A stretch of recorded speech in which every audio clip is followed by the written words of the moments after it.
So, Dean, you're the president now. I've just made you the president of the United States. You won the election. Yeah, good job. What happens? What kind of job creation program would you put in place?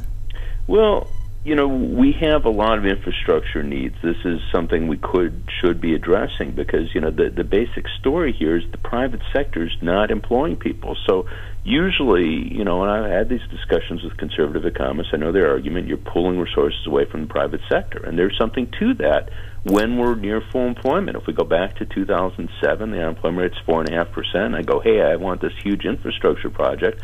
Well, they'd rightly say, well, is that going to be a better use of the money than if the private sector? Well, in this case, that's not an issue.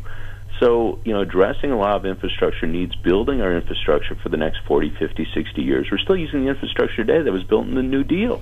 I actually talked about that at the top of, I don't know if you know, but the theme of our show this week and last week and the week before has been called Third World America.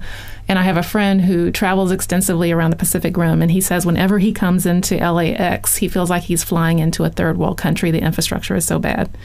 And so when you make the argument in the case that, infrastructure could be one way of promoting growth, it makes a lot of sense to me.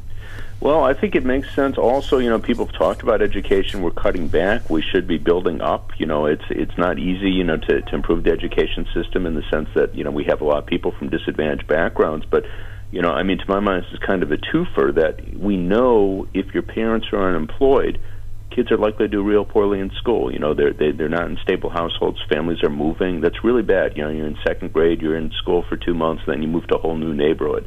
That's bad for performance. A lot of research on that. So on the one hand, if we spent more money in the sense of having teachers, making sure that we had, decent class sizes, we had good teachers in schools. The other hand, we're getting people back to work, so that's really a twofer, that if we could improve the quality of education in addition to infrastructure, this is a benefit we're going to see long into the future. And yet we're facing sequestration, which will have an impact on at least federal K-12 spending.